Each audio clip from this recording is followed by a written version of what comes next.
ஐயா பெருந்தலைவர் காமராஜர், ஐயா பசுமுன்பு முத்துராமலிங்க தேவர் அவர்களைப் போல பொன் பொருள் பதவிக்கு ஆசைப்படாத ஒரு மா மனிதர், மக்கள் நலனுக்காக தான் வகித்த ஐபிஎஸ் பதவியை விட்டுவிட்டு அரசியல் களம் கண்ட மக்களின் நம்பிக்கை நாயகன், எங்கள் அண்ணன், எங்கள் தலைவன், எங்கள் முதல்வன் திரு கே அண்ணாமலை ஐபிஎஸ் அவர்களுக்கு எங்கள் அண்ணாமலை நற்பணி மன்றத்தின் சார்பாக ஒரு அன்பான வேண்டுகோளை முன்வைக்கின்றோம்.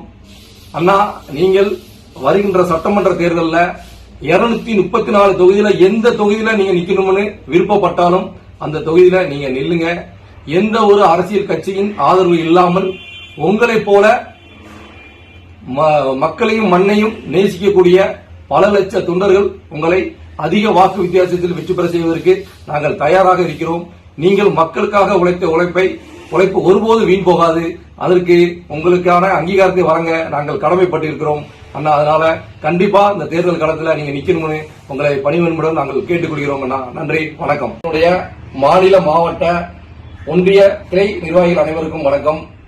மன்றத்தினுடைய முக்கியமான கொள்கைகளில் ஒன்றான தனி மனிதரையோ அல்லது ஒரு அமைப்பையோ அல்லது ஒரு கட்சியவோ எந்த விதமான விமர்சனங்களும் செய்யக்கூடாது அப்படின்னு நம்ம ஒரு கொள்கையை கொண்டு செயல்பட்டு கொண்டிருக்கிறோம். அதனால நம்ம மன்ற நிர்வாகிகள் அனைவரும் தயவு செய்து தனி மனிதரையோ அல்லது ஒரு அமைப்பையோ அல்லது ஒரு கட்சியவோ விமர்சனம் செய்வதை தயவு செய்து நிறுத்த வேண்டும் என்று உங்களை அன்புடன் கேட்டுக்கொள்கிறேன். நன்றி.